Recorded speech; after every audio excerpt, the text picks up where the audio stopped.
Is it 2018 already? Postdoc, the New Orleans ACS meeting is coming up. I need data. Again. Yeah, I got a little bit of data to present, but I really need some new equipment. New equipment. Well, time to make it rain. Damn.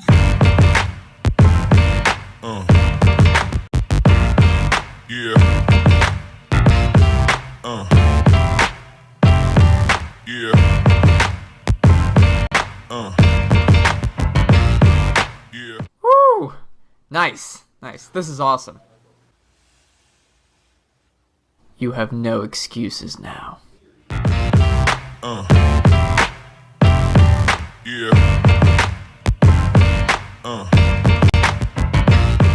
Yeah.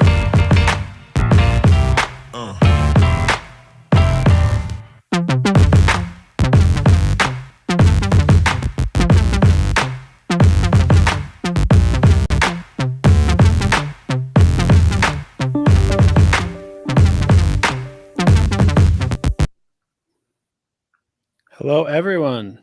Hello. How are you all doing? I'm doing great. How are you? Oh, sorry, you probably weren't talking to me. That's a bit much. I am talking to you because we're actually in different places right We're in now. different locations. That's correct. Yes. Please let us know if you can hear us, if everything's coming in clearly. Every time we test these things out, there's always something's different. Something may go awry. So please let us know. Type something in the comment below if I'm uneven or slightly Uneven. You just got uneven. a massive internet upgrade. Yeah, that's right. Last time we played with it's this, like I was within the last 15 minutes. It was all grainy before. I was going to introduce you as my pixelated colleague, and now it's like you're here for real. We can see you. Wow, it's coming in and out of focus, but that's what cameras do. Yeah, this is weird camera settings. Very cool. Exciting. Well, as we start every episode of Ask Us Anything about electrochemistry, I'm Alex. This is my colleague Neil, and I guess I should be pointing this way. Yeah. Actually, if I you're point that here, way. yeah, I'm pointing this way. It's Neil, and these live streams are for instances where we get it's just an opportunity to ask us any question at all about electrochemistry. We get lots of questions through email, YouTube comments, webinars, just over the phone, and sometimes that's not always the best time to talk about a fundamental concept of electrochemistry or why an electrochemistry experiment isn't working. But that's what these live streams are about. We plan to do this for maybe about 2 hours. That's been roughly the average amount of time we've been running these live streams. And we're using Restream as the platform to broadcast the live stream onto YouTube. So we've noticed maybe a couple seconds, maybe 20 at most, of delay between when you when we say something and then when you hear it. And so if you type something into the chat and there's a little bit of an off sync, it might be because of the Restream.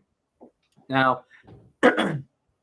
we're trying something a little bit different. We are opening it up so that you can join us to actually not just ask us questions by typing them in the chat, but rather join us on Restream, and we can actually see your face. We can talk. You'll be able to talk, and you'll also be able to share your data or any voltammograms, Nyquist plots, things like that through just the share screen function. And we can actually have a live conversation about this. And this is for Tier 1 and Tier 2 members. There is a link in the posts section of YouTube where we post on the community board. If you're a Tier 1 or Tier 2 member, you'll see that link. That link to Restream where you can join us as a guest. So we encourage anyone who's interested in joining us to join us as a Tier 1 or Tier 2 member.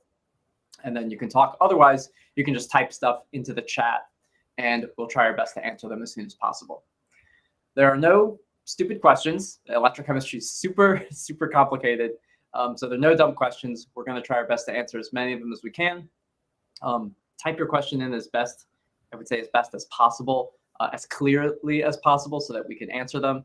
And sometimes we may or may not be able to answer them either because we don't know anything about it, or there's actually some data about your specific system or information about your specific system that we don't know. And I'd say the last thing on our kind of our boilerplate of things is that we're sorry if we mispronounce any of your names. You know, we're American. We're also realizing like, oh, people can just put anything as a YouTube person on, and someone was actually a Pokemon one time. I didn't even realize it. So we have Pokemon fans. It's kind of one of our calling cards, you know. Yeah. So if so, apologize in advance if we mispronounce your names, as we sometimes might do. Okay. But anyway, we can I think that's about it. I think maybe we can start answering some questions that are coming into the chat. No, I'm not here to answer questions. I'm just here to hang out. You go ahead. Yeah. Sorry, I'm in a goofy mood today. Let's start. Yeah, so I see there's one question from Kempor here already. Do copper sulfate reference electrodes work well? And historically, when were reference electrodes first invented and commonly used in electrochemistry? So I'm no verified historian for sure. But I did find actually this paper in the Journal of Chemical Education from 1973. 73, the year? That's the year. In 1973, talking about reference electrodes. And in fact, it's so old, the advent of reference electrodes, that it wasn't even called electrochemistry. For those who may be even fun history buffs here, Alex, for $400, what did electrochemistry used to be called? Let's see. What was? Or maybe it's not just. Maybe electrical I don't even know. I'm sorry. It could be called anything. The answer we're looking for was potentiometry. Or polarography, right? Polar. Yeah. These are. I don't know that that's like the answer, but generally speaking, like polarographic techniques with like hanging mercury drop electrodes, right? This is the history of like electrochemistry started. Is they literally used to take a capillary and they let mercury flow through it, right? And they would make a drop at the end, and mercury has a what is really high surface tension, right? And so it makes a drop. It doesn't fall. Eventually, it falls, but like until it does, like that's your electrode. Like instead of a glassy carbon disc, you just had this like droplet of mercury. Anyway, that was what led to polarographic plotting stuff with all this old equipment or whatever. That was in the 60s and 70s, generally speaking. And so this paper from the 70s is talking about the advent of reference electrodes. It does show a commercial option. So I'm guessing that it seems somewhat hard to find, to be perfectly honest, like when the like first year or something. You know, there's probably differences between like when reference electrodes were first invented or discovered. So it's not really invented, but it's more like discovered. It's a fundamental like thermodynamic phenomenon, right? But and when they were commercially, you know, developed by whichever companies that first did it. I'm guessing it's late 60s, early 70s would be my guess. Something in that range though. But they seem to be just roughly in the age of electrochemistry itself. Though I'm sure that our modern collection of reference electrodes are somewhat of an evolutionary thing, right? They're more over time they've developed, and now we have all the garden variety that you can have. And then copper sulfate. I've actually never used a copper sulfate. Have you? Yeah, me neither. I haven't used it. Copper sulfate. I mean, copper. I suppose it is a question. Do they work? I would guess they would. You know, silver is the most commonly used wire, I guess. But you know, even something like a calomel or basically any reference electrode with mercury has a wire in it, like usually platinum, if I'm not mistaken. Could be silver though, but you just want something very conductive and inert, which silver is the most conductive metal, I believe. Copper, I think, is second. I'm sort of going off on a tangent here a bit, but the point is that you just need something that's well conductive, which of course copper is very, very conductive, and only, there's a reason why we don't use silver in our wires and buildings, because silver's more expensive and copper's cheap. But very conductive material, copper, and copper sulfate is a probably stable couple. And it's actually curious. I don't know if it's just a copper, is more prone to maybe rusting or tarnishing or something than silver is. So maybe that's why it's not used as often. I'll be honest, I don't 100% know. My instinct tells me that copper sulfate would make just a fine reference electrode.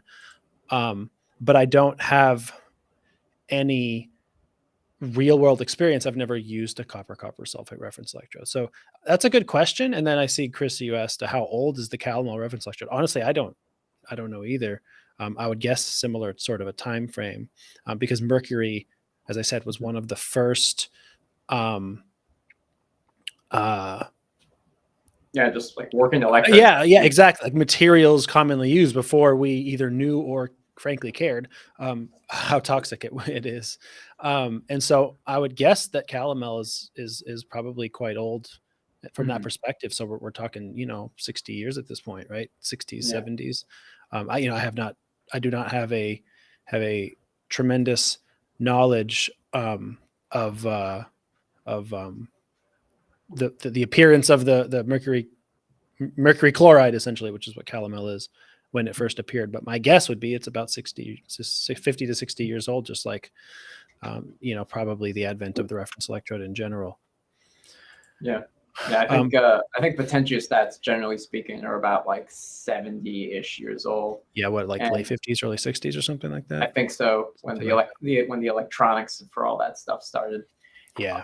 It's like electronics limited, and the use of mercury was also like, people didn't know how clean electrode surfaces needed to be, and when you had a hanging mercury drop electrode, you could refresh and have like a quote perfect electrode that was like clean, like just pure mercury.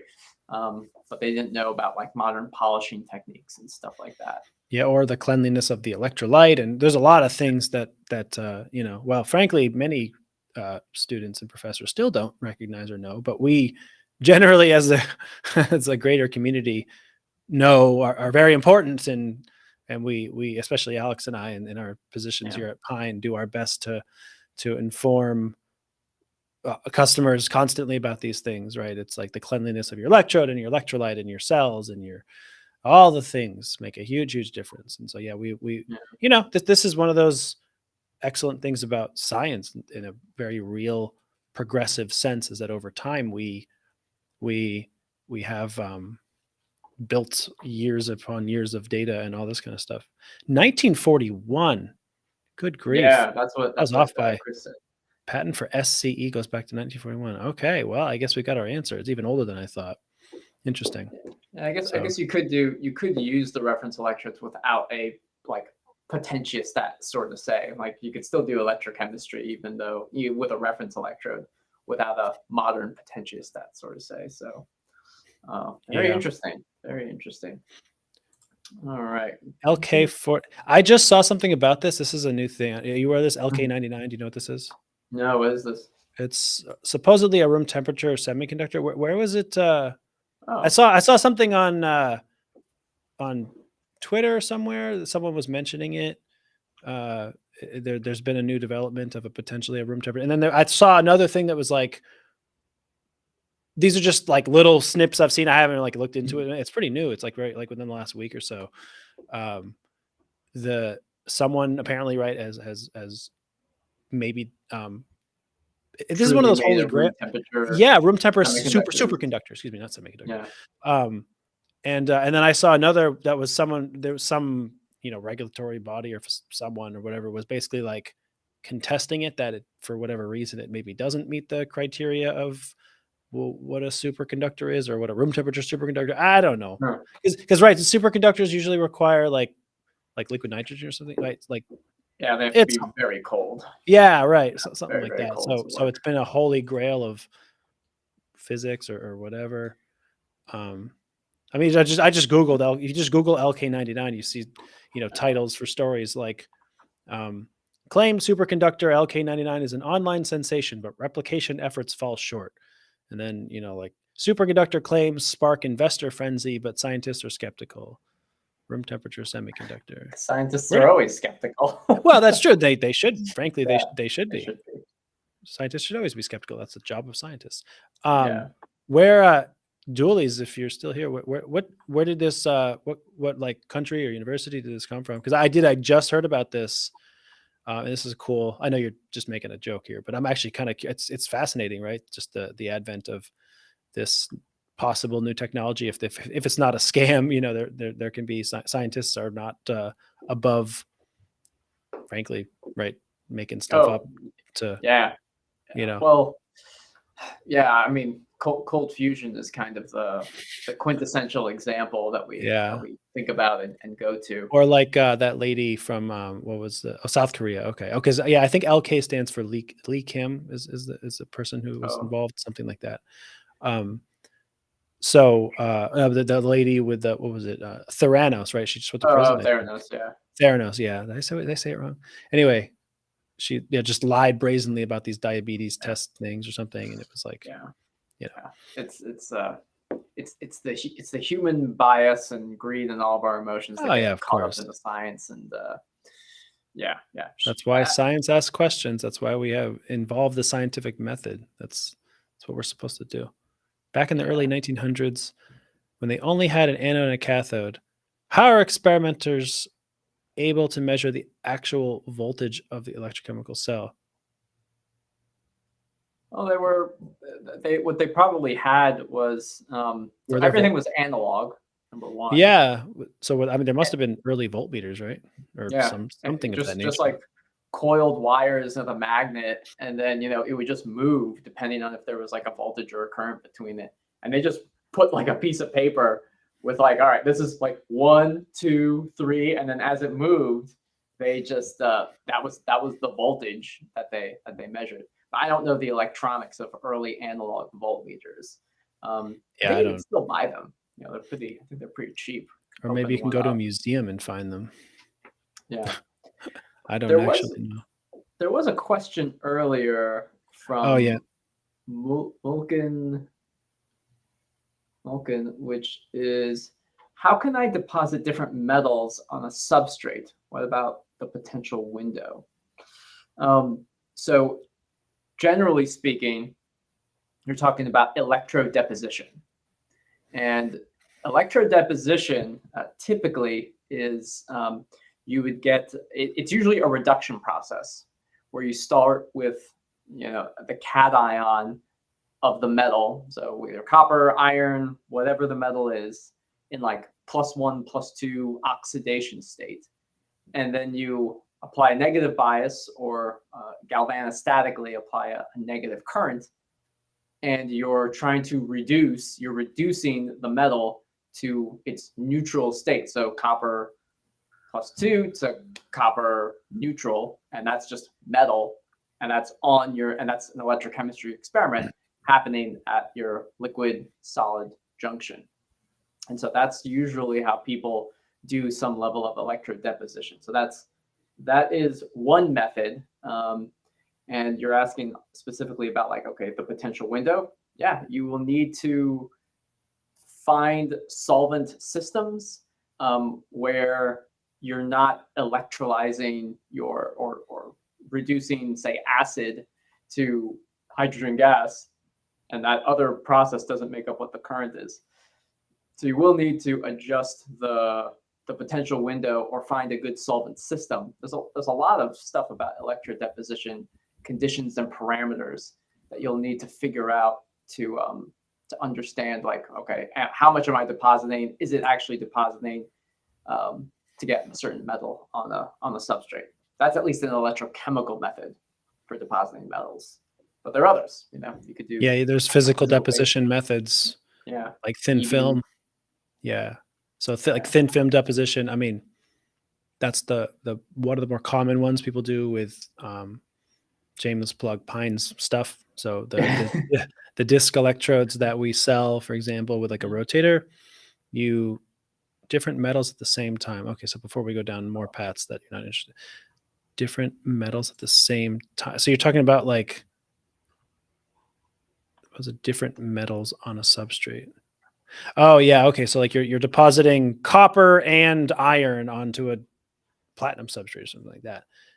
Yeah, you're going to have a hard time, mainly for the perspective of what Alex was talking about. Like, okay, so you're concerned about you're applying a reducing potential, for example, right? It's got to be lower than the potential with which copper goes from copper +2 to copper solid. That's like plating it, right? Okay, fine. And if you go too far negative, you'll just have a really thick double layer capacitance that's being a parasitic current, thing. Or you're ripping electrolyte to make hydrogen, that's taking up some of your current, that's less desirable. You are always going to be up against the fact that most likely the disparate metals you are trying to plate are different. And what I mean by that, and I'm not trying to be glib here, what I mean is that they have different potentials with which they reduce, right, onto the surface and plate, and they have different characteristics, different number of electrons transferred, possibly different kinetics. So yeah, you're gonna you're gonna end up with a situation where it's probably hard to. It depends what you're after, right? If you're trying to make like a, let's say, again, I'm just making up metals here, but your system might be something similar. If you're trying to like make up like a perfect like 50-50 film of iron and copper, whatever. Well, one of them has a potential over here and one of them has a potential over here. And so if you put your set potential down here so that it's like enough to make both happen, well, one of them has a bigger driving force than the other does, right? The driving force is the difference in potential, the over potential. So like one driving force is this big, one driving force is this big. So in theory, one of these plate metals is going to plate like to a greater degree than the other. Maybe not because of kinetics, maybe not because of side reactions and parasitic capacitances. Like there's a lot there, but the point is that generally speaking, you just need to have your potential lower than both or all, however many metals, right? You're trying to plate lower than the standard potential for those. But as far as how you control it, Chris has this comment. What is it? Run some sort of unbalanced AC and find the equal. Yeah, I mean maybe some pulse technique or AC thing where you pulse and strip in some capacity at different potentials might help you like plate one faster, strip it off, plate back. There might be some variations to techniques like this. It is definitely it's a non-trivial problem, right? It may require a non-trivial kind of a solution, Yeah. It's probably not as simple, unfortunately, as like put minus 800 millivolts and just let it sit for a while. I mean, you might get something there, but it might not be what you're after, right? It depends what you're after too. What kind of alloy metal film or something. But that's a cool question, because you're up against the thermodynamics of electrochemistry in this case. You also have an interesting phenomenon of, so as Neil said, like the kinetics of both are going to be different, and the potential. So maybe, you apply just a really, really negative potential, but it's going to drive one reaction much, much faster than the other one. And then once you've actually plated something, that changes the potential of the system. You may have a self-limiting reaction where like, you have a mixed metal solution, but only one of them plates because the other one doesn't combine with the other one, right? Like you might not be able to form like copper iron bonds, for example. Yeah. So there's a whole lot of chemistry stuff that might be happening that's going to be kind of tricky to work with. Multi-bath plating, Chris says, is what you use for polymetallic coatings. I don't know anything about multi-bath plating, but I'll take your word for it. So it's probably something similar to this. We just have some multiple baths that you either expose in sequence or something like that. This also sounds somewhat decidedly unelectrochemical and more chemical, right? In some sense, you probably have dipping in different baths. You might have some chemical reactions that can occur. Mixing that with electrochemistry sounds really cool, interesting. But this is something you're going to have to definitely sort of work out your own specific experimental plan for to get what you're after, because that's a very specialized kind of a thing you're talking about. I wanted to touch on this too. Is this is just, again, we're talking about the LK99 thing. So Dooley's is thinking abstractly, which is something I've often pontificated about. Alex and I have often like we work at a company that sells reference electrodes, and every like 5 or 6 months or so, I run into Alex. He can attest this. I run into Alex's office, and I'm like, I think I figured out how we never have to sell reference electrodes ever again. Yeah. And then I talk it through, and we talk about it, and I'm like, God damn it, it doesn't work. Never mind, forget it. I have this like permanent engineering project that I'm trying to figure out some like cell design or glass design or like electrochemical something, because reference electrodes are the worst. They're the worst, and we should all abandon them and give up and do something else and go outside and drink beer and enjoy the weather. Like reference electrodes are the worst. So I'm constantly like legitimately trying to find a way electrochemically and like as an engineering project, if there's anything that I can do. And so far the answer is no. I'm either not smart enough or the answer doesn't exist. Probably the first one. But just to sort of clarify here, I like the way you're thinking, because this is, again, like I said, speaking to me. I'm always also trying to figure out a better way to get a better reference electrode. The problem with your thought process is that resistance is not the problem, capacitance is. Right. So the main problem with a reference electrode is not the resistance. So having a supercapacitor in theory to minimize the resistance would not do anything. It's the capacitance you need to minimize. And it's almost impossible to eliminate some form of capacitance from a reference electrode. That's where the problems come from. So there's a lot more to that. Alex has talked about it in the past. Excuse me, in the past. And I've talked about it a couple of weeks ago with this whole like glass capacitance thing. Essentially, capacitance is the bane of electrochemistry because it causes instability. It causes phase shift, which causes lag, which causes trouble. Right? Resistance isn't the problem. Yeah, even a moderately large resistance reference electrode is probably not causing you too many issues, despite what you may think. Double junction is not that big of a deal. It's the capacitance that causes the issue, ironically enough. And even then, the resistance of a reference electrode being really small compared to zero of a superconductor, wouldn't probably have any negligible impact. In addition to the fact that the crux of this whole thing being that a superconducting thing, does it even make a Nernstian reference?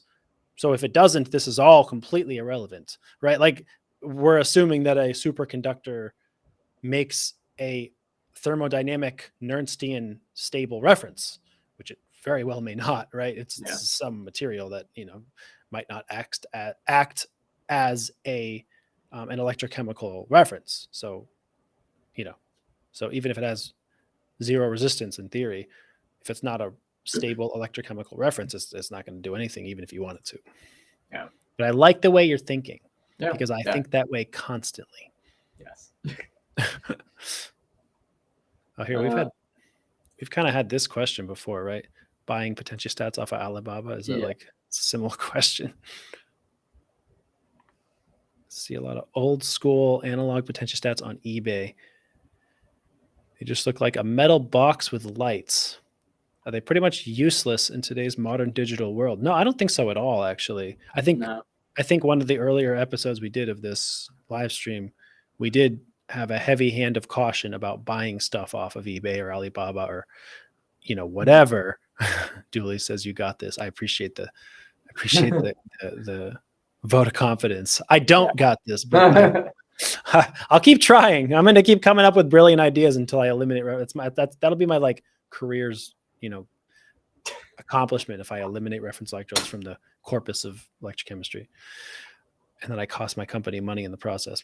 That I'm not helping. But no, to sort of get to the crux of your question here, Kempor, there's something tremendously valuable, in my opinion, about analog materials, right? Like our world is digital now, but everything is actually analog, right? Like Alex has talked about this. You've talked about this a bunch in the past, is you're more knowledgeable about the workings of a potentiostat than I am. And it's like, right, like current and voltage. Like these are analog things. We digitize them for our sake with potentiostats and software or whatever. But like these are analog, right? Everything is actually analog.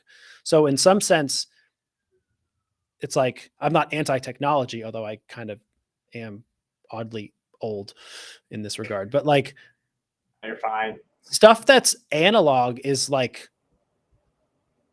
you know, in some ways it's probably less accurate because it's like not filtered, and so it's like maybe it's rougher, you know, or whatever. But like, there's something to that I find almost like appealing, that it's like more close to the raw signals or something like that. I don't know if that makes sense or is, you know, is accurate, but I wouldn't call it useless. It's more of just a vestige of times past, if you will, right?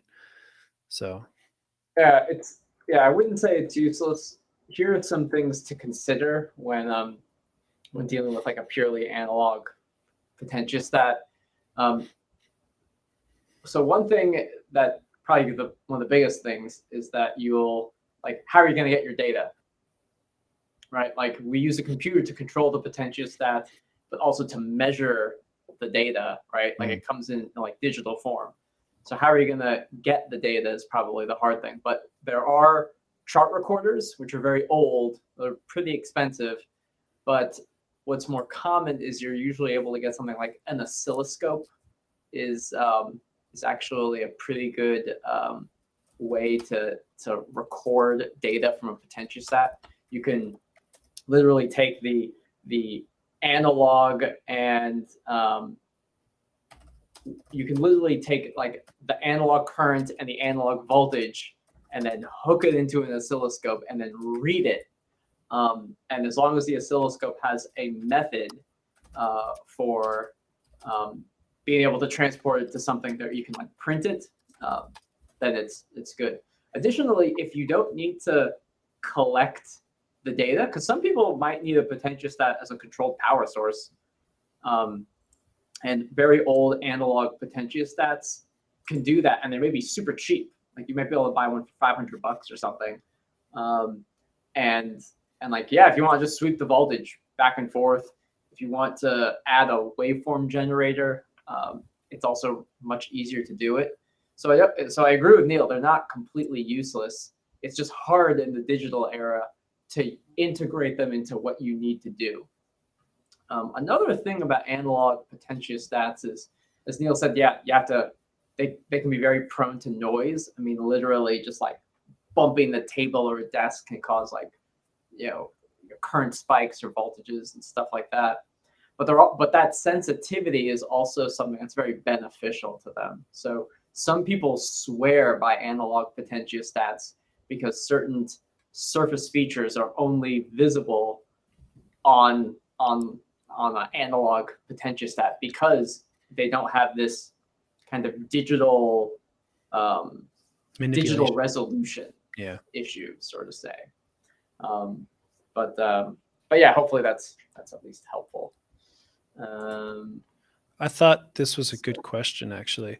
What would a capacitance issue in electrochemistry look like, such as CV? So I can draw that for you, actually. Yeah. Where's my PowerPoint? I didn't share it yet.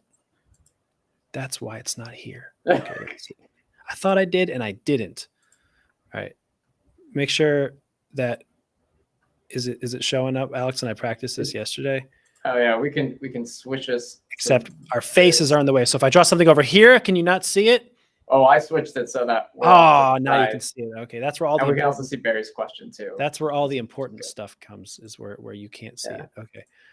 Yeah, no, that's a good question. So what does a capacitance issue look like, in particular in CV? So for one thing, a lot of CV experiments, like normal CV experiments, will not have this kind of issue. And the reason is that they're slow. Capacitance issues with electrochemistry are usually, well, I shouldn't say that, but in many cases, they are small capacitances, which means that only at the highest frequencies will they really manifest. CV is a DC technique, and it's relatively slow, right? If you're scanning even at 100 millivolts per second, over a wide range. That's like the slowest impedance experiment you can think of, right? So on the one hand, one way to answer this is if you have a CV with voltage and current, one way to just observe capacitance, like double layer capacitance with a CV, is right. It's the thickness or the width of the forward and reverse scans, right? That doesn't really tell you there's an issue, though. That just sort of tells you, and you can actually calculate the double layer capacitance this way. So it's like you might have like if I scan again and this is thicker, but I didn't increase my scan rate, that means I have more capacitance going on. So that's one thing. The other obvious thing that you would see, for example, if you had a capacitance issue, or and sometimes this is related to the potentiostat or other kinds of hardware things, filter settings, range settings, but is if you, for example, start a CV, you might see something like this, where it oscillates and then, I don't know, eventually dampens. I mean, maybe it doesn't dampen, but if it oscillates and dampens out, something like this, as you start your CV, that could be an indication that there's some capacitance issue. That is a reflection of like a very fast, it's like usually it happens that you're like, if you're scanning this way and then you change directions, right where you change directions on your CV is a point that's quick if you think about it, right? It's like it's moving one direction, then it quickly goes in the other. So that's like a fast action for the potentiostat. A fast action can be impacted, maybe that oscillation would be here or something, whatever. The point is, a fast action might evoke a delayed response because of some parasitic capacitances. So I think that's probably the best way I can answer that. And in many cases, the potentiostat itself and or the software can help you eliminate that capacitance through filtering. So you can even more heavily, basically slow down your like stability filters, for example. And the danger is that it over filters the data and you lose features, or you like overly digitize, like we were talking about analog digital. You're getting, it's almost like you're getting farther away from reality in some real sense. However, if you have a really bad problem with this parasitic capacitive effects and it's causing oscillations in your data, you may really need to tamp down on the filtering to smooth out the data, so that it doesn't look terrible, right? Because you're trying to get some reasonable CV data there. So that's what I would say to that question. Yeah, there's always a capacitance in an electrochemical system for the most part. There's like by virtue of having any kind of liquid solid interface, you're going to have a capacitance. But how the potentiostat responds to that capacitance is based on some of the potentiostat settings, and that oscillation that Neil was describing, that kind of as the potentiostat's moving and it at the switching point of the voltammogram, you see this oscillation. That has a lot to do with the fact that like a potentiostat's always trying to maintain the potential that you set it to, and it's doing that by like applying a high voltage or applying a very low voltage, and it's like either one. And when it's oscillating like that, there's like basically capacitance that causes these lags that make the potentiostat like, oh, I need to go faster. Oh no, I have to slow down. I have to do this, do that, and that's literally it's tuning it as it's oscillating. So exactly what Neil said, like changing the stability filters tends to solve that kind of problem, but it's tricky. It's even today I have a hard time fully wrapping my head around the stability filter of a potentiostat and what it's doing to help you smooth the data and correct some of these capacitive issues in cyclic voltammetry. Let's see. Let's see if there's any other. Let's see. Millikan has a follow-up here. Millikan has a follow-up. Literature emphasizes the lithium-mediated reduction of nitrogen to ammonia and suggests maintaining a reduction potential of -3 volts. Does this imply a constant setting? Yeah, probably. I think this is Yeah. a separate question from your metal plating, just to be Yeah. clear. But maintaining a reduction potential of -3 volts. So yeah, most likely this is a chronoamperometric technique. So I don't know exactly what the catalysts are in all the situations. Our colleague Tim did nitrogen stuff, Yeah, right? He did I think ammonia. so. Is it you reduce nitrogen to ammonia, something like that? I don't have any. Yeah. I don't have personal experience with this, but Yeah. yeah, I mean, you're probably setting the potential and yeah, so something like that. Yeah, it's just like CO2 nitrogen is heavily oxidized. Like just you're trying to break a triple bond between Yeah. nitrogen, and yeah, -3 volts. You need a lot of voltage to break that and convert it to ammonia. So There's there's a lot a of energy and thermodynamic reason why you need -3 volts. Yep. Triple bonds are hard to break, baby. Very hard. They're strong. Okay. Did We this are. did it just get weird? Get weird? No, I don't It got a think little so. weird.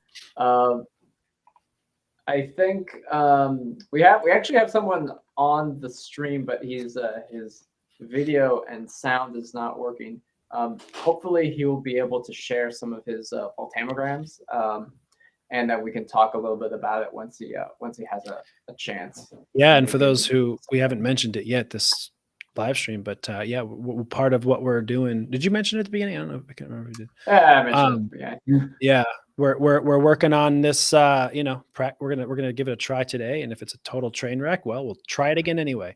But Yeah. we're inviting members of our YouTube channel to join us here now live, and talk to us if you have audio and video capabilities with your computer, and share. If you say, hey, why does my data look terrible? And we say, I don't know. And then you can show it to us and we can say, well, now I know. So stuff like that. So we're willing to try stuff out. I think this is is fun. We're on the cutting edge of electrochemistry live streaming. Yeah. Which is to say we're probably the only people crazy enough to do something like this, but that's okay. Yeah. Let's see. There's a question from K-Dome. I hope. Maybe. Kayun? This Maybe, is OAS. OAS. So- OAS. Okay, OAS. Can you explain how you do IR drop compensation on the software itself, and then explain on the screen? Sure. So if I have Aftermath open, if I actually have my software now, granted, OAS, it's going to touch on which potentiostat you have in research potentiostat. That's one thing. But for the most part, and let me share my screen. Hopefully, I don't run into any weird connectivity issues when I try doing this. So bear with me. There's only a delay with your audio and video slightly, but we can still hear you. Slightly. Okay. All right. So hopefully you should see our Aftermath software up. And in the software, when you're doing IR compensation, say you want a technique like cyclic voltammetry. These are all the basic settings for a cyclic voltammetry experiment. You can autofill them, sweep from 0 to 1 volt and -1 volt. And then the IR compensation is in the advanced tabs. This is normally where you'd put IR compensation. So this is where you'd find it in the software. You would send IR compensation mode to something like manual. Auto is if you do a technique that automatically determines the IR compensation. So we have a technique like EISRU. So it uses electrochemical impedance spectroscopy to determine the solution resistance. That's when you could do, and it saves it to the computer, to the potentiostat.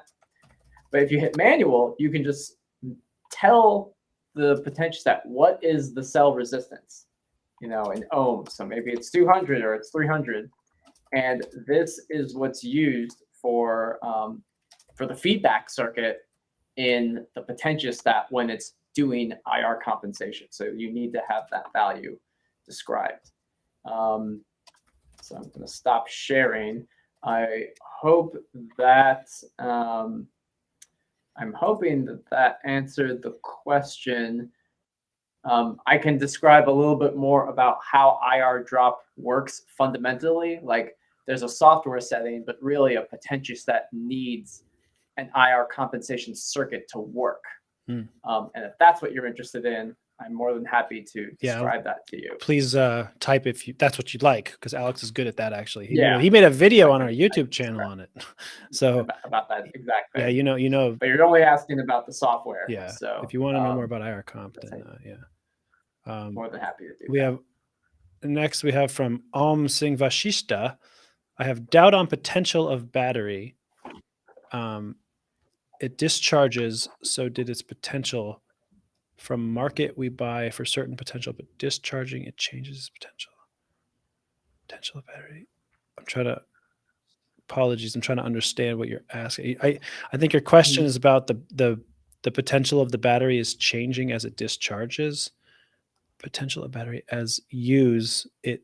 So like as you're using it, it discharges. From market, we buy for certain potential. Yeah, so if you're just wondering about, okay, I'm going to start answering this. I'll try to draw some stuff. Alex, keep an eye on the question. So if you're here and what I'm describing is not what you need, please let me know. But what I think you're asking is what I'll answer now. So the best of my ability, what you're talking about is that the voltage of the battery you bought is changing. And so when you buy a battery, it might say like, this is a 1500 milliamp hour battery, 3.7 volts. You might see something like that when you buy a battery. These are the listed specifications. This is what's called the nominal voltage, and it's not the voltage of the battery at all times. It's sort of like I don't even know exactly how it's perfectly described, to be honest with you. It's something like the median voltage. It might be the voltage that it arrives in. It might be, you might consider it as like the voltage at roughly 30 to 50% state of charge, but that's not the voltage of the battery at all times. It's just not going to be the case. And yes, absolutely, as you discharge or charge the battery, its voltage is going to change. Now, it's not going to change a lot, but it's going to change. So when you charge a battery, you have milliamp hours. This is basically charge. So this is basically coulombs. And you have voltage here. So you have an upper limit and you have a lower limit.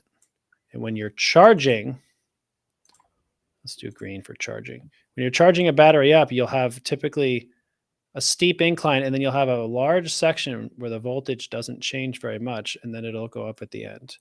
And then when you're discharging, it's the exact opposite. These don't necessarily have to coincide. These flat portions I'm drawing might be more close to each other, and my drawing isn't very good. So this might actually be down closer to here. This might actually be higher up here. These might be closer together. So this is just my own inability to be artistic, for what it's worth. But the point of this is that perhaps this right here is around 3.7. And so in reality, for the majority of your charging, discharging experiment, let's say, the voltage may only change by a very small amount up and down. So it's almost constant. This is one of the reasons a battery is such a useful device, is that the voltage remains almost constant. And actually, this is largely what your phone, your laptop, whatever is doing when it tells you, you have your phone and you're looking at, Instagram and you have people dancing. Yeah, okay. I'm really goofy today. I don't know what it is. It's Friday or something. I don't know. Okay. And your phone tells you up here that it has, 61% remaining. Most likely what your phone is actually just doing is it's just measuring a straight line between these 2 points. So you have a straight line, and you can do y equals mx plus b. And it's just saying anywhere between here and here is roughly linear. It changes very slowly, but a little bit. And so I can correlate voltage with how much charge, which is like between 0 and 100%. And that's how your phone knows how much charge it has. In reality, it isn't actually, because there's a little bit extra here. There's a little bit extra here, which is why when your phone, quote unquote, dies, it's not really dead. Your battery still has a little bit extra that it won't let you access because it needs to be ready for like emergency features, or if you start it back up again, whatever. Okay. But the point of this is that, again, clarify if what I'm talking about isn't exactly what you mean. But there's the voltage is roughly constant throughout the majority of a charge or discharge cycle, but not completely. And it can't simply be the same. You know, you're changing the chemical makeup of the anode and the cathode constantly, so the voltage will change ever so slightly. And I do see. Let's see. You said it means there is still a potential left. That's because anode cathode material potentials, as you have it, don't drop to 0.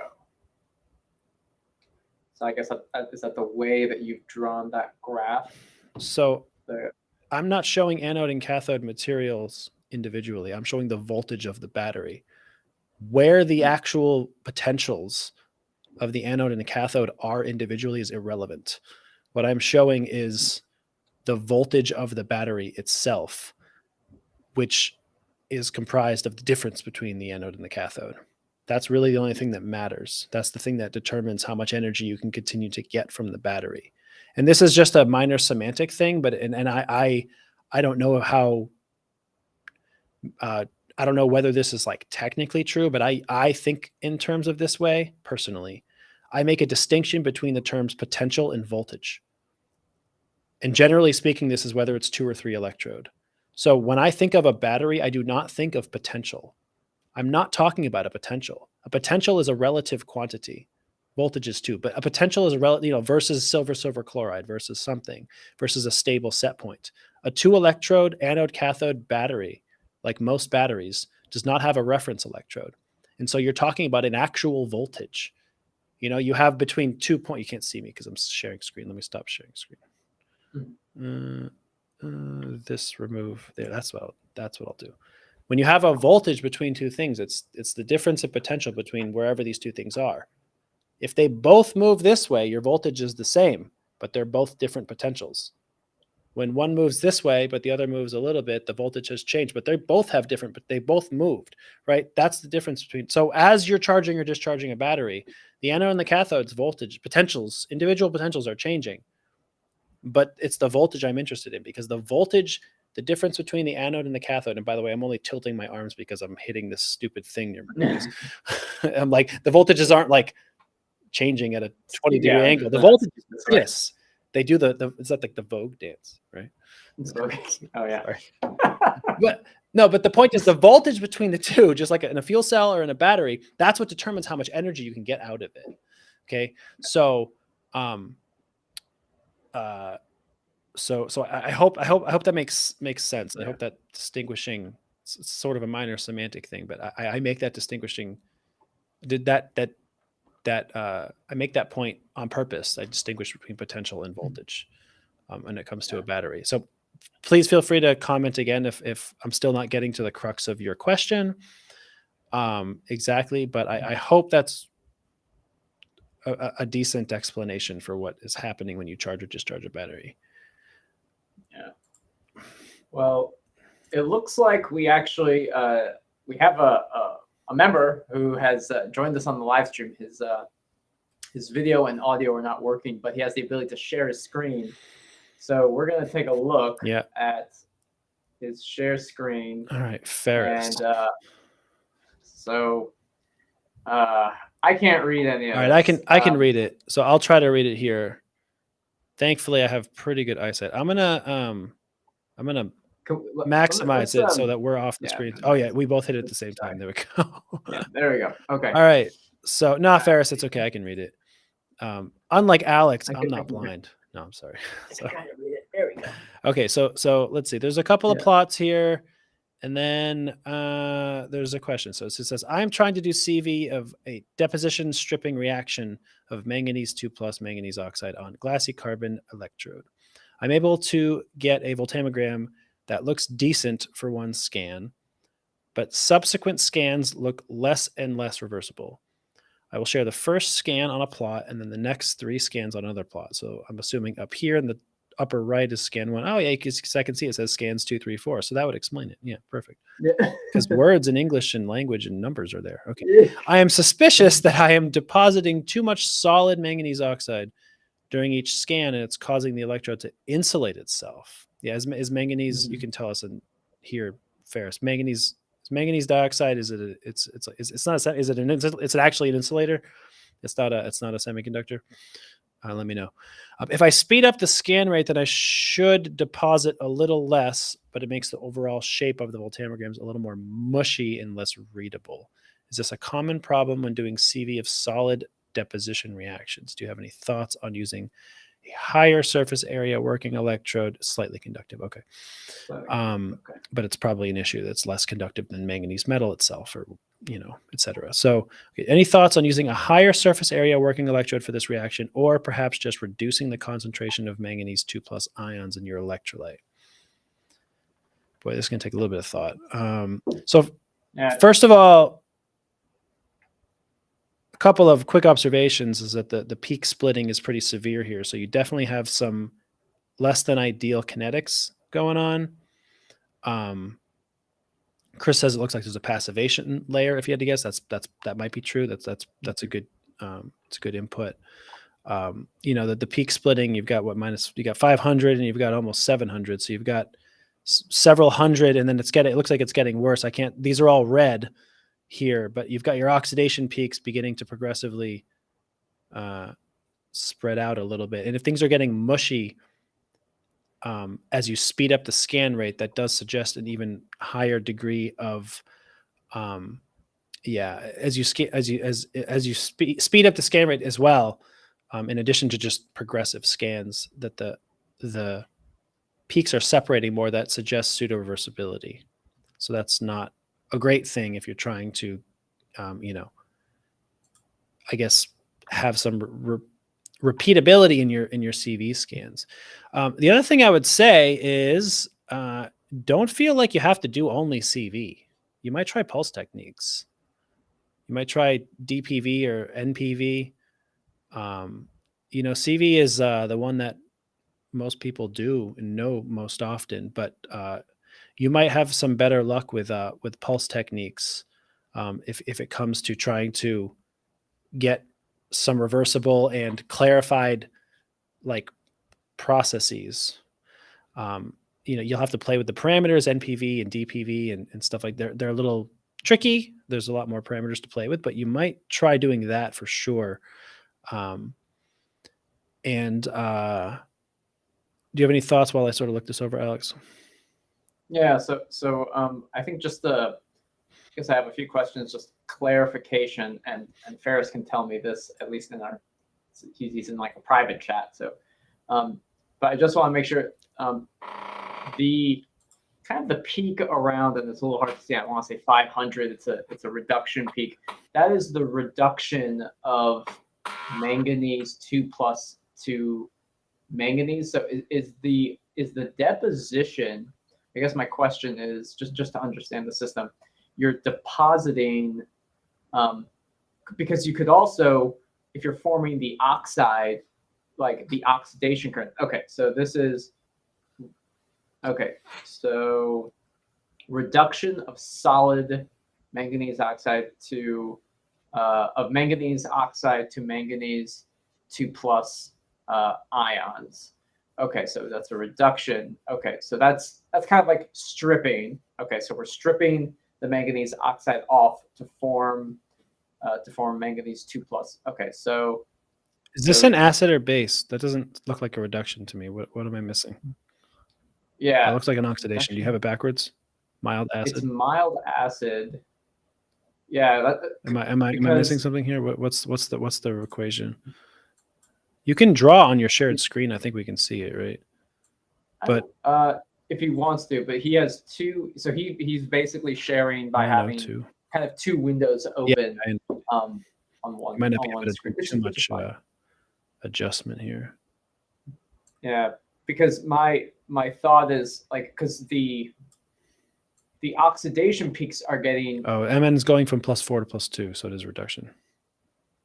Mn's going from +4. Yeah, MnO2 has a +4 oxidation state. It's got to because so that's a reduction. Okay. So it's reduction. So the reduction current in the subsequent scans is getting basically it looks the same from what I see. Okay. Wait. Okay. So MnO2. Well, the way you've written it is a reduction, but that's so what you wrote in our private chat is backwards. It's a reduction of Mn2 plus -2. Oh, you have the -2. Okay. What I said is correct. Why would you put minus electrons, Ferris? Put them on the other side. Come on, man. Confusing. That way the equation balances. Yeah. Because right now two electrons. It's okay. It's from a paper. Well, they're doing it weird. They're doing it wrong. Yeah, so they're doing what you're seeing here is the electrons should be on the other side of the equation, -2. You should just put plus electrons on the other side. So yeah, so the manganese is going from a +4 to a +2 oxidation state. So it's like everything on the right should be on the left. Everything on the left should be on the right, except the electrons. They would stay.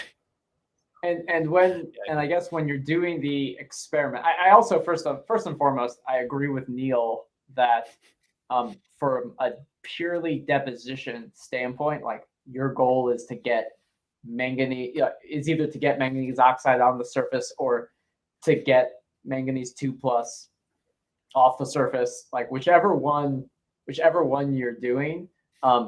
Something other than CV from a deposition standpoint or a stripping standpoint is probably the way to go, because it's like, you don't need to just go the faster and faster scan rates. You can just pulse and step the potential for like a super short period of time, and then do something like cyclic voltammetry with a stripping technique to figure out, how much did I actually get on the surface. And that may actually be a better way of figuring this out, because you can do step potential techniques, putting manganese on the surface and then oxidizing it, just one quick CV, and all the current that you associate with should mostly be associated with the oxidation process of it. And you can count the coulombs of charge and figure out roughly how much of that manganese is on the surface. Yeah. Sorry, go ahead. Yeah, finish your thought. Well, yeah, that was my main thing. But mostly, I'm just wrapping my head around the technique. The other thing that I wanted to add is that I think what's tricky here, and maybe it's sort of visualized in scan 1, although I don't 100% know, is that manganese itself has like a billion oxidation states. It's kind of a mess. Like it can go anywhere from like +2 to +6 or 7. So what you might be seeing is almost like the first scan is you have somewhat of a disparate, like you have some pure amount of stuff when you start, and then it like you oxidize it from like +2 to +3 to +4 or whatever, and then over time you have maybe some strange like amalgam. It might make a spinel form. You might have a lot of different like morphologies going on and strange stuff, because manganese is a bit of a hodgepodge of, like I said, it's like, like there's other metals that are a little more simple. They just have like 1 and 0 or 2 and 0. They're a little more straight, easy kinds of oxidation. Manganese is not such of a transition metal. It's a bit crazy, right? It makes a lot of different oxidation states. Now we're seeing your background. There we go. Yeah. So, okay. So here we can undo this for a moment here, if you need to check anything on your screen, so we're not just sharing your screen forever. Yeah, I mean, honestly, manganese is a bit, like I said, what you might be having is some sort of, let's see. And the other thing I guess that's interesting, I just mentioned, is that you could see one of the things that's funny is the reduction peak remains the same while the oxidation peak is changing. It's changing. So yeah. there might be something to think about there. And this is why I do think pulse techniques might help you in a better way, because pulse techniques can help clarify if you do, for example, have some disparate, like +2 to +3 to +4 to +5 or something, oxidation steps going on. Pulse techniques might help you clarify those peaks, for example, whereas just cyclic voltammetry might not be so successful. But yeah, that's an interesting kind of a process. But also, you know, it might be that you don't just fundamentally have the ability to have like a perfectly reproducible CV, because something is changing every time. It's a different process. Like if the goal is to get a CV that doesn't ever change, my first question is why? Because it depends on what you're after. Like if you're just trying to characterize manganese, it may not behave that way. You know, it's not like it may not be like platinum and sulfuric acid that like eventually traces on itself, or, you know, in theory, and you have this perfectly back and forth process happening. Like manganese might not behave that way fundamentally.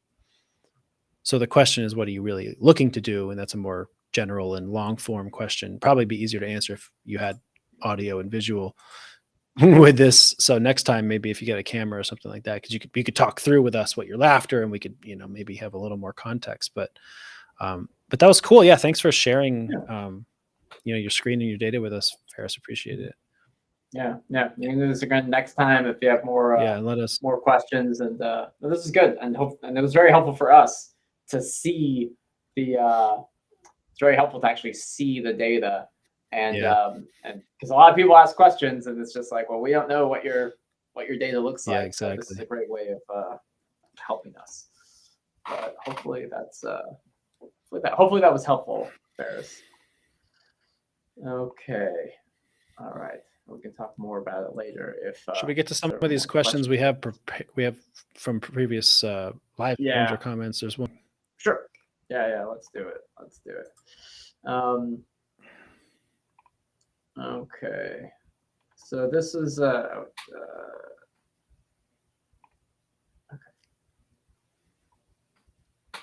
All right. So this is a question from Shamsuddin Kasim 7053. Please, how can someone calculate the number of electrons transferred using a non-rotating electrode? Can the Cathodik-Levitch equation be applied? If not, what is the alternative that is applicable to a non-rotating electrodes? So this is, I think, a little bit of a follow-up from the last, I think maybe 1 or 2 live streams ago, where we talked about the methods that you can use. You can use the kinetic current from Cathodik-Levitch in a rotating disk experiment for a Tafel analysis, and based on the Tafel slope, you can figure out you can approximate how many electrons are being transferred mechanistically. Well, that's for a rotating disk system. But what do you do for a non-rotating disk system? And there are a couple of approaches, sort of say. One thing to keep in mind is that for a regular cyclic voltammetry experiment, the N over or the number of electrons for the peak splitting on a cyclic voltammeter, that's normally 59 millivolts over N, and N is usually 1. So if you had a concerted 2 electron transfer oxidation or reduction process, ideally you would see a much sharper peak splitting of about 30, 29 millivolt peak split. So that's one thing. Of course, fast electron transfer kinetics, it's a 2 electron concerted reaction. It's not 2 multiple electron transfers. So that's one thing. But there are several equations, the Cottrell equation, the Randall-Setzich equation. They all have an N in them. And these are equations that are on rotating electrodes. But you need to know other things, such as the area of the electrode, the diffusion coefficient, sometimes the scan rate is involved. So sometimes a way to, and normally you're assuming N is equal to 1 when you're trying to calculate those things like the diffusion coefficient or the concentration or something like that. So another thing that you can do is you can use something like, you can use multiple techniques, say EIS, for example, to determine the diffusion coefficient, I think Neil has a webinar where there's goes over an equation that from the EIS data, you can back calculate the diffusion coefficient. And it doesn't require knowing the number of electrons transferred for that system. But you can use that diffusion coefficient as the number in a different equation, such as the Cottrell equation or the Randall-Sebstich equation, and then solve for n and see if n gets you 1. This assumes that you know the area of the electrode and like the concentration and the diffusion coefficient from a technique like EIS. But the Kotechi-Levitch equation cannot be used for a non-rotating experiment. It's specifically for rotating Levitch-based type of reactions. So I hope that that's helpful and answers your question. All right, so that's done. Let's check on the chat just to make sure if there's any follow-ups. Yeah, Ferris was saying that, I think Chris's comment about the capacitive effect increasing with each cycle, that might be part of it, or some kind of passivation. That might have something to do with that whole concept of manganese being a bit of a mess, as a billion oxidation states and stuff, or some combination of that, or something like some combination of the manganese oxide, MnO2, if it's sort of mildly conductive, that will lend itself to a potentially higher degree of passivation going on. Like the less conductive it is, it might end up with more of a passivation layer and kind of capacitance going on, and that could muddy up the waters a little too.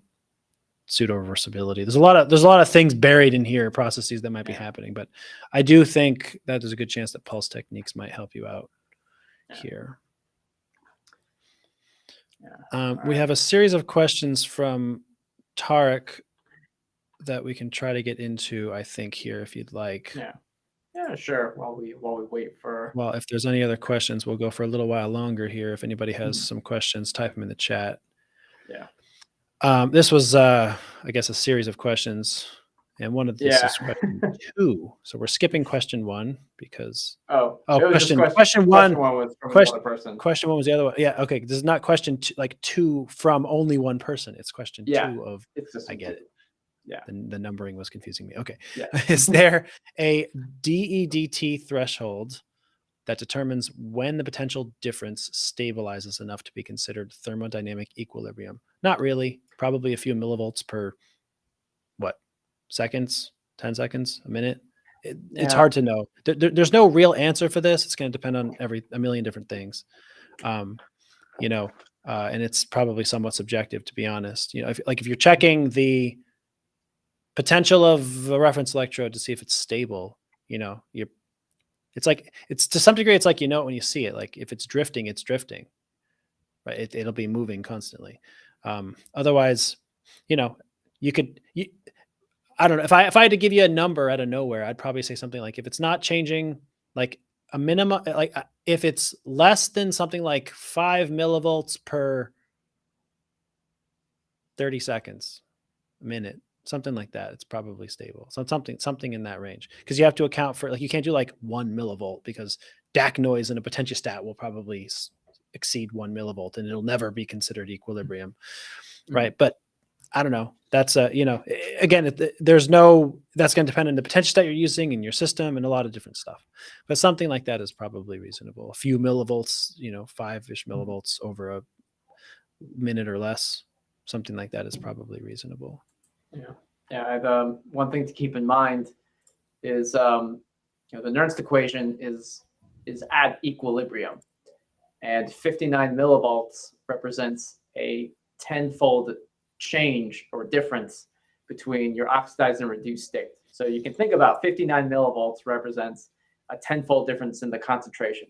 So if you have like a 1 millivolt difference over some long span of time, it's like, okay, that's 1/60th of like 1 to 10 difference or something like that. It's like, oh, the concentration really isn't changing. you know. But truly, as Neil said, how accurately in an OCP experiment, we should have specified this is for like an open circuit potential experiment, how specific or the accuracy in millivolts or microvolts, like potentiostats can't measure microvolts super accurately, just based on the potential range that people are using and stuff like that. So, but yeah, I think I agree with Neil. It's like it's somewhat subjective. When you see it, you can say, okay, I think this is thermodynamically stable. It's not changing over minutes, hours, stuff like that. So hopefully that was helpful. There's a third question from Tarek, and we'll keep going through Tarek's questions until you have a question. So when you ask it, we'll stop these questions, then we'll move on to the next one. But this is again related to, I believe it was last week's live stream, which is that on the equivalent electrical circuit for a 3 electrode system. This is from the last time, where you have working. What was the circuit of a working electrode, counter electrode, reference electrode? And I would encourage you to check out last week's live stream to actually see the circuit in its fullest, if you have questions. And that's probably at the end, around like the 1 hour, 9-minute mark. But there is a resistance between the counter and the reference electrode called the compensated resistance. Why is it termed compensated resistance, and how important is it for measurements? How important is it for high quality electrochemistry measurements? So I think it's just called compensated resistance because there is a quote uncompensated resistance, a resistance that is not taken into account based on the potentiostat design and how it functions between the working and the reference. But with regards to the counter electrode, it doesn't really play a role in your high level electrochemistry experiments. The measurements that you make, the potential measurements, are made between the reference and working electrode. And so the compensated, because it's basically accounted for, doesn't play a role. So the only thing that a compensated solution resistance is important for is that if that value is too high, you will run into a compliance voltage issue with your potentiostat. And that's the point where the resistance is so high that the electronics of your potentiostat, the counter electrode, cannot apply a high enough voltage to get the working and reference to be equal to whatever you're setting it to, right? That potential difference between those two electrodes is based on the counter electrode just driving current, driving voltage through your electrochemical cell. And if it's too high, it can't do it. So that's the only thing. But in terms of the quality of your data, if your data looks fine, it's not a compensated resistance error. All right, how's everything in the chat? Looks normal, nothing crazy.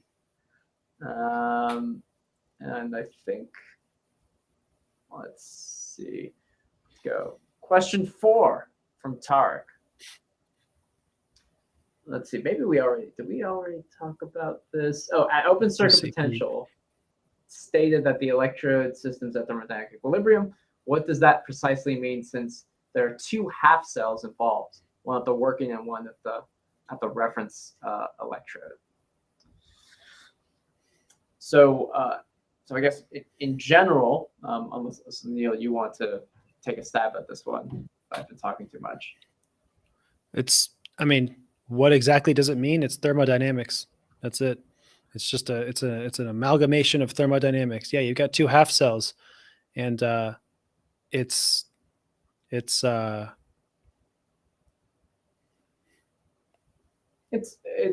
so when you calculate the mathematics and of thermodynamics for calculating a potential it's delta G equals NFE, right? So you have products and you have reactants of some equations. You have like 1 half reaction, and there's a delta G associated with that, and you can determine the standard potential at like STP That's where this all comes from. It's just mathematics. It's thermodynamics. So in some general answer, what the thermodynamic equilibrium is, it's just like there's a lot of things that are potentially present on all the surfaces in some amount, right? Some concentration or whatever. And it's just a big delta G calculation.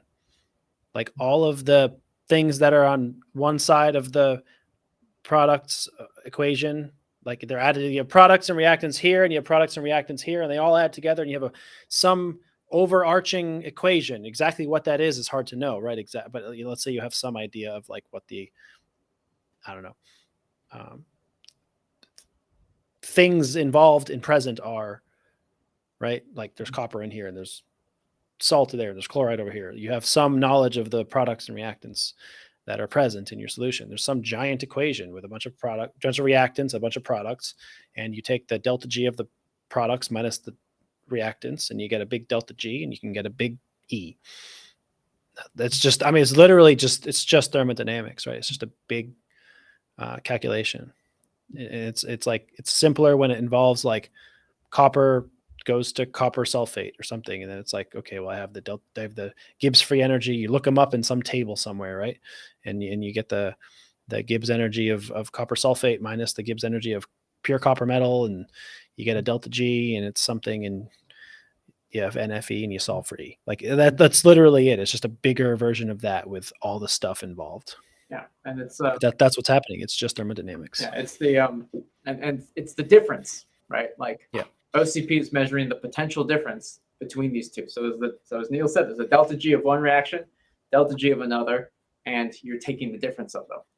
The idea behind the reference electrode is that the reference electrode potential is it's set. It's just whatever this value is. But the working electrode is changing. There's a gamish of stuff at the working electrode. So the OCP measurement is in fact measuring the difference thermodynamically of these two thermodynamic systems. And that's what we ascribe it to. So hopefully that answers your question.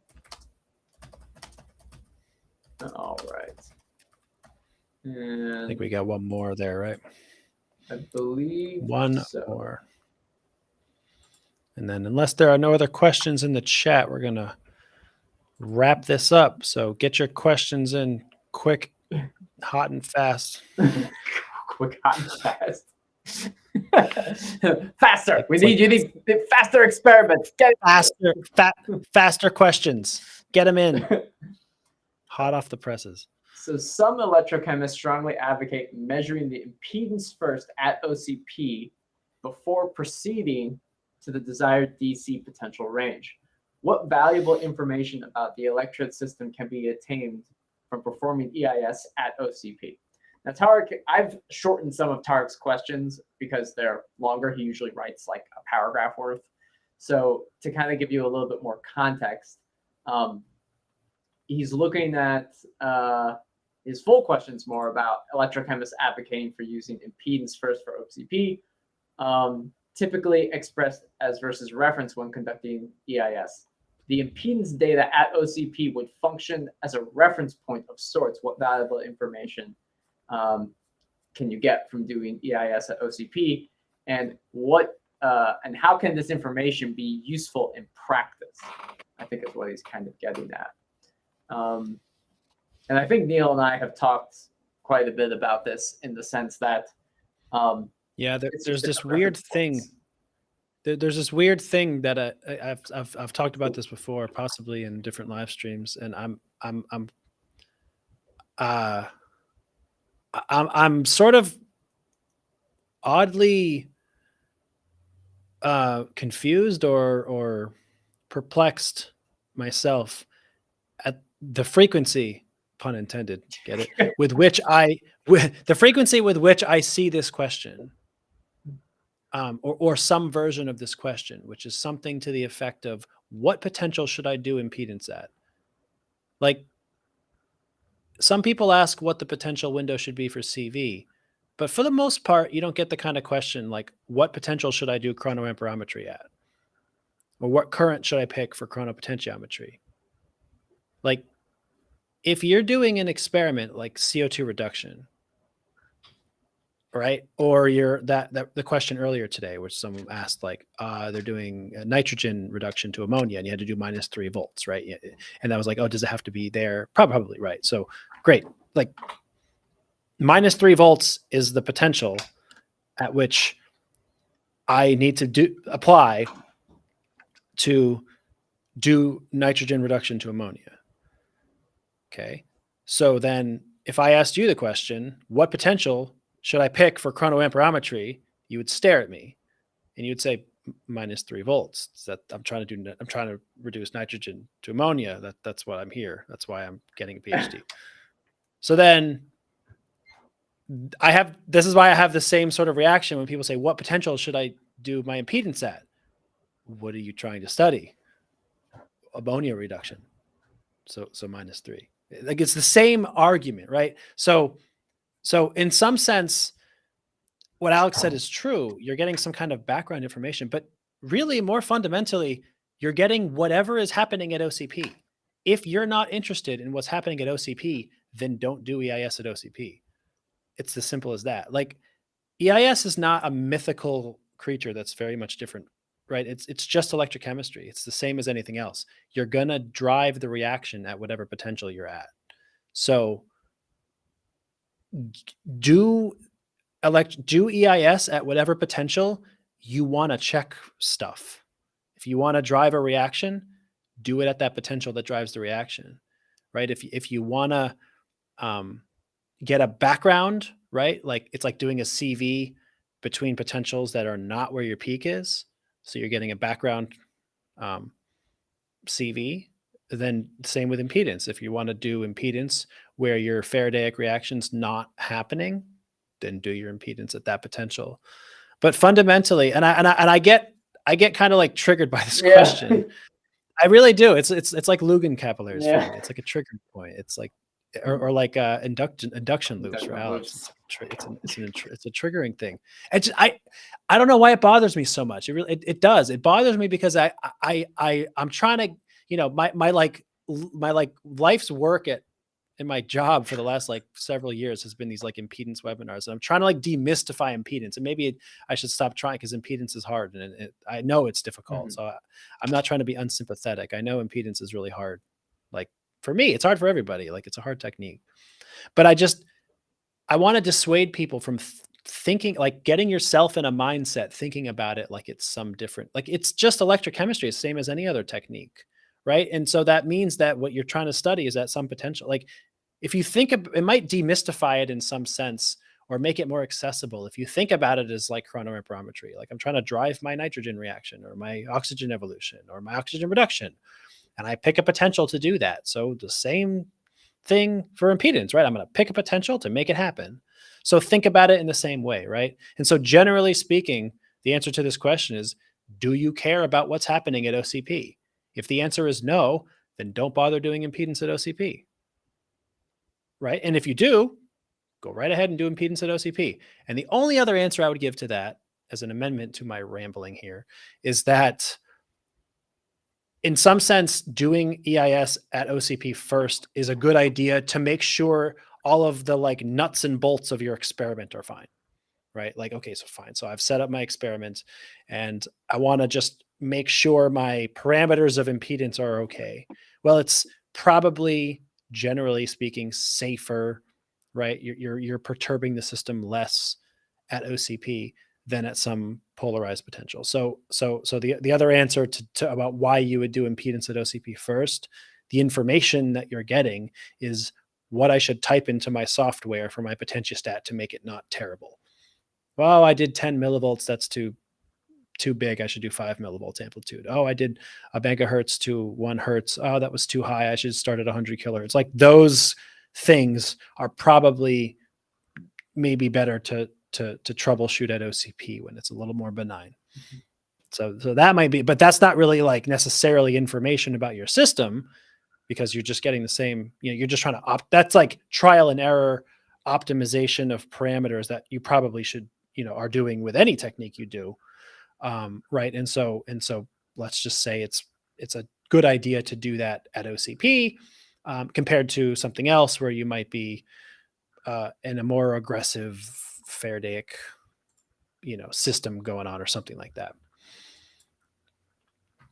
Yeah, I agree. So there you go. Yeah. Stop asking me about OCP and EIS. It triggers me. I don't like it. I can feel myself getting like frustrated, and I shouldn't because Yes. I'm trying to help everybody, and then I get like frustrated. Like, somebody please ask Alex a question about inductive loops. Please just do it. You want to watch him get mad? Please ask him a question about inductive I'm calming loops. down. I think well, this one guy actually.